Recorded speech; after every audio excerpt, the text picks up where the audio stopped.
करता हूँ। आयुर्वेद से सब कुछ संभव होता है, ऐसे अनेक चमत्कार, अनेक अनुभव हम हमारे रोजाना प्रैक्टिस में देखते रहते हैं।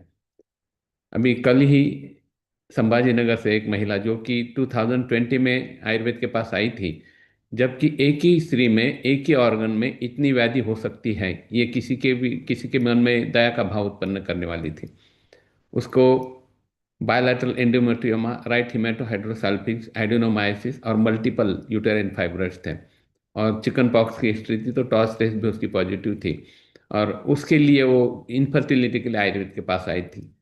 सही मायनों में सभी ने तो सर्जरी इंडिकेट की थी, सर्जरी सजेस्ट की थी, लेकिन जब कोई सर्जरी सजेस्ट करता है तो लोगों को आयुर्वेद की याद आती है। और वो आयुर्वेद के पास आई, एक साल एक श्री वैद्य से उसने एक साल तक शमन चिकित्सा ली, कोई फायदा नहीं हुआ। फिर बॉम्बे में एक बड़े कारपोरेट आयुर्वेद हॉस्पिटल में 40 उत्तर बस्ती 36 बस्ती उसने करवाया, और साल भर महंगी चिकित्सा लेते रही, फिर भी उपशम नहीं मिला।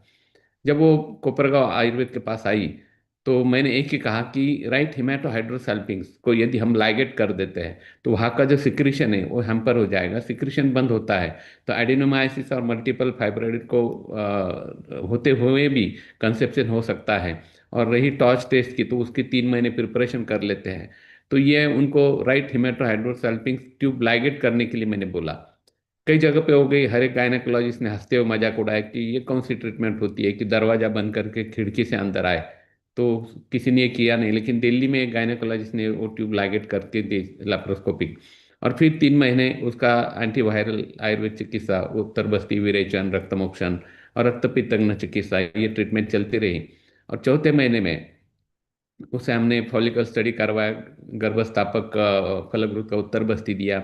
उस समय राइट साइड से ओवुलेशन हुआ, यानी राइट ट्यूब एक्टोपिक लाइगेट की थी तो कोई फायदा नहीं था।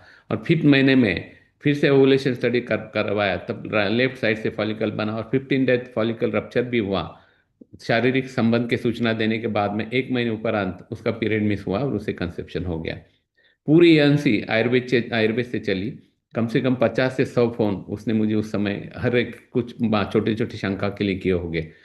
और लेकिन प्रेसियस प्रेगनेंसी थी, तो सीजर, डॉक्टर ने सजेस्ट किया, सीजर करवाया।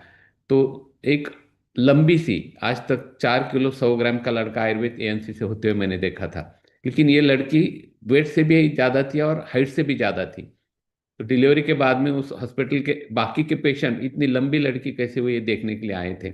उस लड़के का नाम उन्होंने आयुश्री रखा। और उसके बाद में फिर से 2024 में वो फिर से चिकित्सा के लिए आए। फिर से कुछ 6 महीने की चिकित्सा के उपरांत कंसेप्शन होके उसे अभी 3 महीने